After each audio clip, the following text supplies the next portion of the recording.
Hello, I'm Michael Brook, and welcome to the latest instalment of No Ticket Required, the Waterman's regular online film group that meets to discuss an outstanding example of international cinema.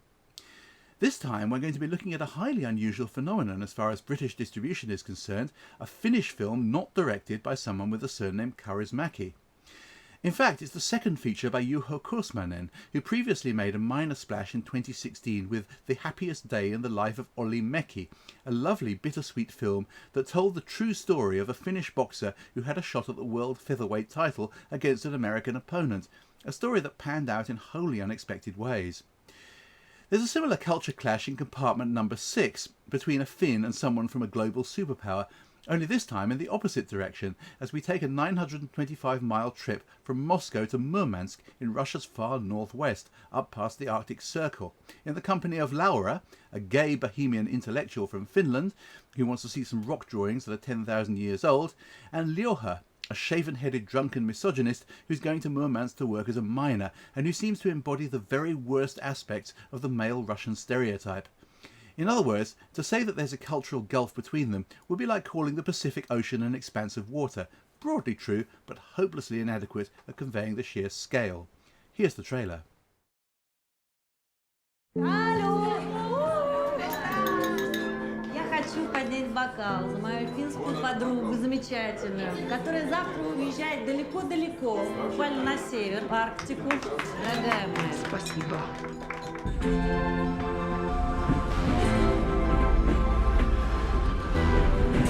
О, первый раз, что ли, в поезде? Нет, я из Финляндии. Как будет? Привет! Hej. Блин. Ну почему? Ну это же дебилизм. Как соседи по купе. Он странный. Но только не говори мне, что ты хочешь вернуться. Нет, конечно. Давай, колись, что ты делаешь в этом поезде? Ирина. Мы планировали ехать вместе. У нее красивая жизнь. Я так хотела тоже быть в этой жизни. Ну, в Петрозаводске мы там ночь ставим. Что, не в курсе? И каждый из нас есть цыпленок. Вот и научись с ним жить, ему доверять. Тебе, твоему цыпленку.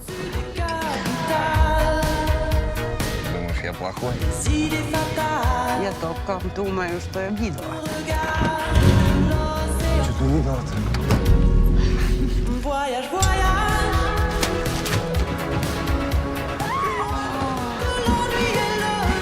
Пиши твой адрес. Ничего не надо. Почему нет? Ты никогда знаешь, как судьба сложится.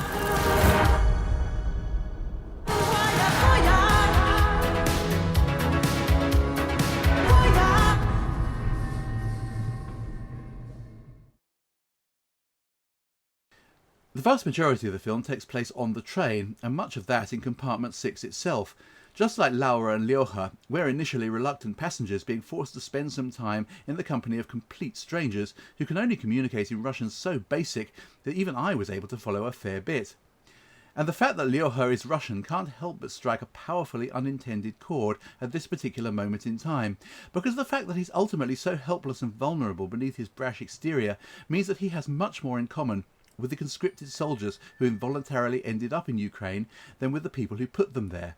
And that might well have been his fate today instead of the mid-1990s, when the events in the film take place. He's clearly not preparing to go down a Murmansk coal mine because it's his dream job.